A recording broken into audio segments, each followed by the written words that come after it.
Welcome to Sharda academy. आज हम class 12th biology का एक ऐसा चैप्टर का कंसेप्ट उठाने वाले हैं जिसमें बच्चों को हमेशा कुछ ना कुछ प्रॉब्लम रहती ही है। इवन बच्चे कई बार इसे बार बार समझते हैं बट स्टिल उन्हें बार बार ये समझ में नहीं आता है। तो इसलिए आज हम इसको इतने अच्छे से करेंगे कि वो एक ही बार आपके माइंड में घुस जाएगा।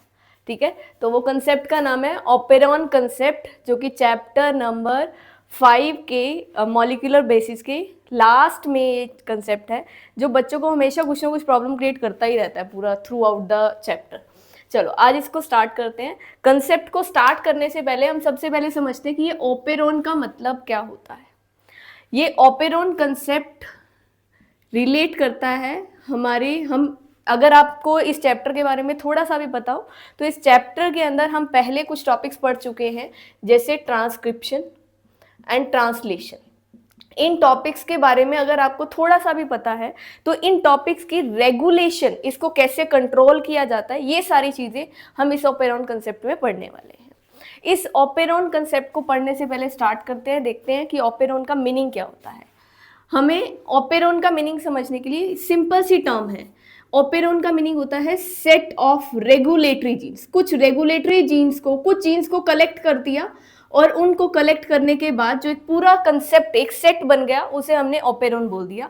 जैसे कि मैंने एक एग्जांपल के लिए हमने यहाँ पर एक सेट बनाया जिसमें मैंने कुछ जीन्स बनाए, जैसे promoter, inhibitor, operator, Z Y alpha, कुछ जीन्स मैंने इसमें इंक्लूड किए हैं और ये पूरा जो एक सेट बन गया, इसी सेट को हमने बोल दिया operon. This is called operon.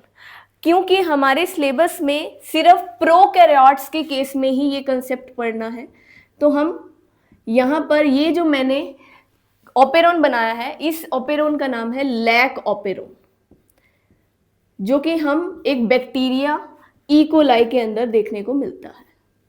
Clear?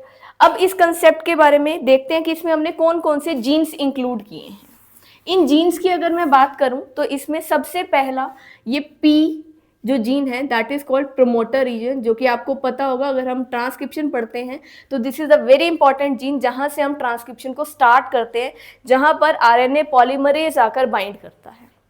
उसके बाद सेकेंड जीन दिया हुआ है आई gene. This is the regulatory gene. आप इसे रेगुलेटरी जीन बोल सकते हैं, आप इसे रिप्रेसर जीन बोल सकते हैं, आप इसे इनहिबिटरी जीन भी बोल सकते हैं। क्योंकि ये इनहिबिशन का काम करता है तो इसलिए इसके, क्योंकि ये रेगुलेशन का काम करता है इसलिए रेगुलेटरी बोलते हैं। रिप्रेशन मतलब स्लो डाउन करता है काम को, इसलिए हम रिप्रेसर बोलते हैं। इनहिबिटरी रोकने का काम करता है जीन्स को, इसलिए इनहिबिटरी जीन भी बोलते हैं। ये प्रमोटर सेम वही है। And the next one is operator region. This is the main gene जो ऑपरेट करेगा, जहां से हम अपने जीन्स को कंट्रोल करेंगे कि बाकी जीन्स कैसे चलेंगे, किस टाइम पर स्विच ऑन होगा, किस टाइम पर स्विच ऑफ होगा। तो इसीलिए ये है operator gene. And the most important one, 3 जिनको हमें कंट्रोल करना है, Z Y alpha, these are the structural genes. These are the structural genes. अगर हम एक एक जीन के बारे में पढ़ें तो जो जेड है, ये एक ऐसा जीन है जो आगे जाकर एक एंजाइम बनाएगा जिसको हम बोलते हैं बीटा गैलेक्टोसाइडेज। हम इन सब के फंक्शन भी आगे पढ़ेंगे, पहले इनके नेम्स देख लेते हैं। सेकेंड है Y gene. This is the gene जो आगे जाके बनाएगा transacetylase. And the third is permease. ये 3 एंजाइम्स हैं जिनकी सिंथेसिस को हमें कंट्रोल करना है कि किस टाइम पर इसे स्विच ऑफ करना है और किस टाइम पर इसको स्विच ऑन करना है। इसी को रेगुलेट करने का काम हम यहाँ पर पढ़ने वाले हैं ओपेरॉन कंसेप्ट में। अगर आपको इन सब के बारे में समझ में आ गया हो तो आप इसका स्क्रीनशॉट ले सकते हैं। उसके बाद हम देख लेते हैं एक बार कि इन तीनों एंजाइम्स का काम क्या है। इन तीनों एंजाइम्स में सबसे पहला है बीटा गैलेक्टोसाइडेज। बीटा गैलेक्टोसाइडेज का काम होता है, जो बैक्टीरिया के पास लैक्टोज है उसे ब्रेक डाउन करके ग्लूकोज प्लस गैलेक्टोज की सिंथेसिस करना। सेकेंड एंजाइम है हमारे पास ट्रांस एसिटाइलेज। ट्रांस एसिटाइलेज का काम देखो, आपको नेम से समझ में आ रहा है इसका फंक्शन। ट्रांस का मतलब होता है ट्रांसफर। एसिटाइल किस चीज की ट्रांसफर करेगा? एसिटाइल ग्रुप की। इस एंजाइम का काम क्या होता है? Transfer of acetyl group. ये एसिटाइल ग्रुप को ट्रांसफर करेगा and due to this transfer it will activate the enzyme beta galactosidase. अब एंजाइम बचा लास्ट, परमिएज।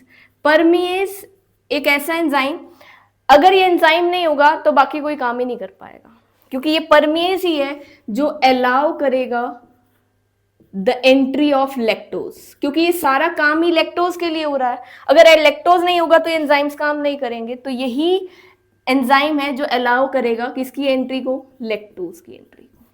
क्या हमें ये बात समझ में आई? हमें तीनों एंजाइम्स के फंक्शन समझ में आ गए। हमें ये समझ में आ गया कि ये पूरे ऑपेरॉन में जितने भी रेगुलेटरी सीक्वेंसेस हैं वो किस तरह से क्या क्या काम करने वाली हैं।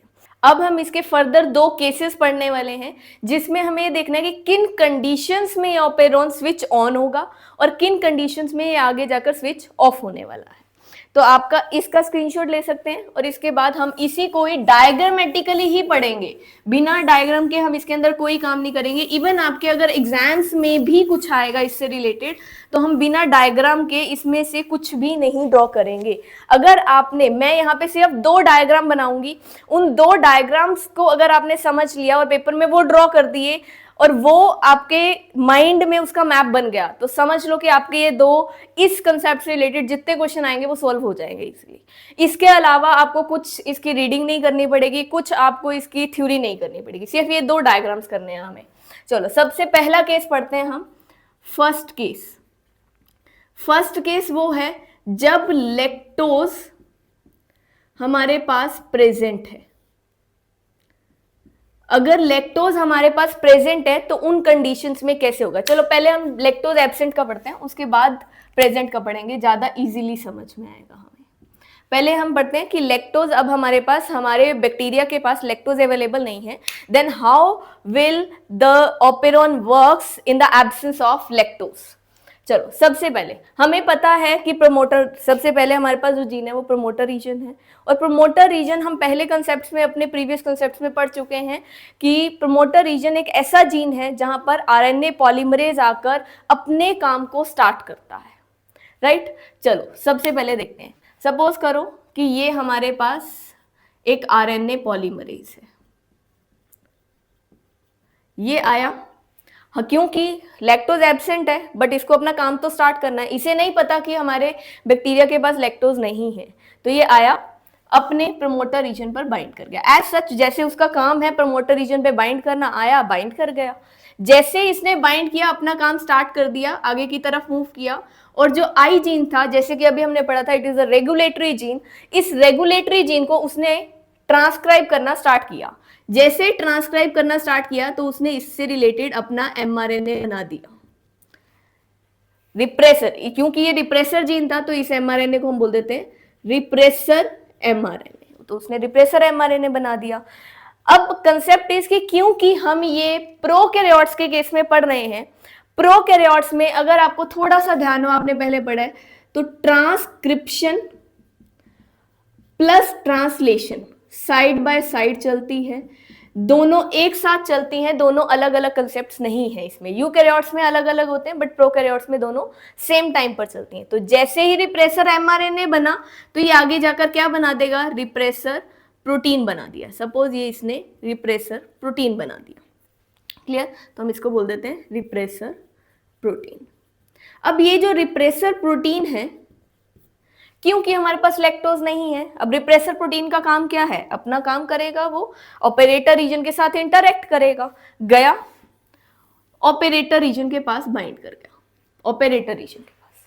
अब आरएनए पॉलीमरेज कह रहा है कि भाई मुझे तो आगे जाना है, मैं तो आगे जाऊंगा, बट आगे गया, देखा ये तो रास्ते में रिप्रेसर प्रोटीन नाम का पेड़ गिरा हुआ है, तो फिर क्या करे, तो वो आगे गया बट उसको जगह ही नहीं मिली। अब इट इज जस्ट लाइक कि आप लोग एक्टिवा पे आ रहे थे बट रास्ते में पेड़ गिरा हुआ है, नेचुरल सी बात है पेड़ के ऊपर से तो एक्टिवा क्रॉस नहीं हो सकती।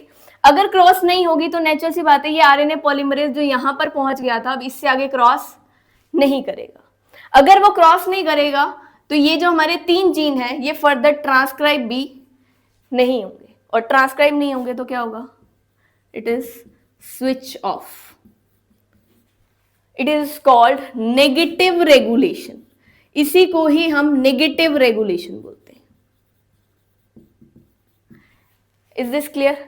हमने स्विच ऑफ, अब देखो इसको आप इस कंसेप्ट से भी समझ सकते हैं, आप इसको ऐसे भी समझ सकते हैं, क्योंकि हमारे पास लैक्टोज नहीं था। जब लैक्टोज ही नहीं है, हम इस बीटा गैलेक्टोसाइडेज को बनाकर क्या करेंगे?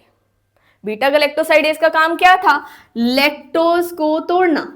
अब लैक्टोज तो है नहीं, तो वो ग्लूकोज प्लस गैलेक्टोज में तोड़ेगा भी नहीं, है ही नहीं लैक्टोज, तो बन के क्या करेगा? उसका काम ही नहीं था। इसलिए यहां पर रिप्रेसर प्रोटीन ने आकर ऑपरेटर रीजन पर बाइंड किया और रास्ते में एक पत्थर की तरह या एक पेड़ की तरह गिर गया। कहता मैं नहीं आगे जाने दूंगा, इसलिए जाने नहीं दिया। वो स्विच ऑफ, कह रहे कि जाके करेगा क्या, आगे एंजाइम ही नहीं है हमारे पास। तो इसलिए हमने इस केस में क्या किया? स्विच ऑफ हो गया। हमें यहां से समझ में आ गया। अब इसको हम एक तरीके और से समझ सकते हैं।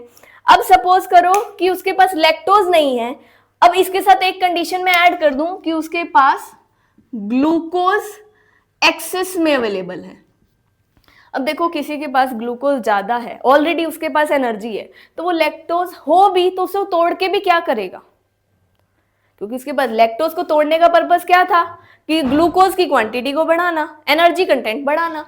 बट ग्लूकोज ऑलरेडी एक्सेस में है, तो लैक्टोज हो ना हो कोई फर्क नहीं पड़ता। उस केस में भी हम क्या करेंगे? स्विच ऑफ कर देंगे और नेगेटिव रेगुलेशन की तरफ जाएंगे। आई थिंक ये हमें फर्स्ट कंसेप्ट जो हमारा था, फर्स्ट केस, वो समझ में आ गया होगा। This is called negative regulation. सबसे ज्यादा क्वेश्चन ऑपरेंट कंसेप्ट में नेगेटिव रेगुलेशन से आते हैं, पॉजिटिव वाले से ज्यादा नहीं पूछे जाते। पॉजिटिव केस में से भी कहां से पूछे जाते हैं वो हम नेक्स्ट केस में पढ़ेंगे। चलो इसका आप स्क्रीनशॉट ले सकते हैं और उसके बाद हम इसके सेकेंड केस की तरफ जाएंगे, जहां पे हम लैक्टोज की प्रेजेंस में देखेंगे कि कैसे काम होगा। चलिए, अब लैक्टोज की प्रेजेंस है तो क्या होना चाहिए आपके अकॉर्डिंग? अब लैक्टोज की प्रेजेंस है तो हमें लैक्टोज को तोड़ना पड़ेगा। वो क्या करेगा? कुछ काम तो करे, तो इसलिए उसको क्या करना पड़ेगा? हमें तोड़ना पड़ेगा। अब हम सेकंड केस पढ़ रहे हैं जिसमें हमने ये देखना है कि अगर लैक्टोज प्रेजेंट होगा तो कैसे काम चलेगा। और लैक्टोज प्रेजेंट है तो हम ये मान के चलते हैं कि यहाँ पर ग्लूकोज की अमाउंट लो है, क्योंकि लैक्टोज प्रेजेंट ही तब होगा जब ग्लूकोज की कमी होगी, और तभी हमें लैक्टोज को तोड़कर ग्लूकोज की क्वांटिटी को बढ़ाना पड़ेगा। राइट, चलिए फिर से स्टार्ट करते हैं। फिर से आया हमारे पास आरएनए पॉलीमरेज करता है कि मैं तो खाली बैठा हूँ यार, कुछ तो कराओ मुझसे। तो आया, उसको भी हमने कह दिया कोई नहीं, आजा लैकोपेरोन स्टार्ट करते हैं। तो वो आया, किस पे बाइंड किया? अपने सेम प्रमोटर रीजन पर। आरएनए पॉलीमरेज आया, बाइंड किया। सेम वैसे ही काम स्टार्ट करेंगे जैसे हमने पिछले केस में किया था। इनहिबिटरी सीक्वेंसेस या रेगुलेटरी या रिप्रेसर, सेम वैसे ही आएगा, ट्रांसक्रिप्शन स्टार्ट कर देगा, और ट्रांसक्रिप्शन स्टार्ट करके इसने बना दिया रिप्रेसर एमआरएनए। अब बात यह, अभी हमने पढ़ा था कि ट्रांसलेशन और ट्रांसक्रिप्शन प्रोकैरियोट्स में साइड बाय साइड चलती है, तो इसलिए जैसे रिप्रेसर एमआरएनए बना, साथ के साथ क्या बन गया हमारे पास? Repressor protein. अब यहां पे जो कंसेप्ट है ना, इस पे ध्यान देना है हमने। अगर ये कंसेप्ट समझ में आया तो आगे वाला कंसेप्ट समझ में आएगा। अब बात ये आई, रिप्रेसर प्रोटीन तो प्रेजेंट है, दूसरी चीज लैक्टोज भी प्रेजेंट है। चलो उसको भी लिख लेते हैं साइड बाय साइड। ये आगे लैक्टोज छोटे छोटे। अब यहां पर हम लैक्टोज को एक दूसरा नाम दे देते हैं, दैट इज कॉल्ड इंड्यूसर। इसको इंड्यूसर भी बोलते हैं क्योंकि ये हमारे ऑपेरोन को स्विच ऑन करने में हेल्प करेगा, इसलिए हम इसको इंड्यूस करते हैं। ये इंड्यूसर का काम करता है, इसलिए हमने इंड्यूसर बोल दिया। अब ये लैक्टोज कहता है कि यार मेरे को तो एंजाइम चाहिए, मैं यहाँ पे हूं तो मुझे एंजाइम चाहिए, बीटा गैलेक्टोसाइडेज बनेगा तभी तो मेरे से एनर्जी बना पाएगा वो। तो इसलिए ये लैक्टोज आया, किसके ऊपर बाइंड कर गया? रिप्रेसर के ऊपर।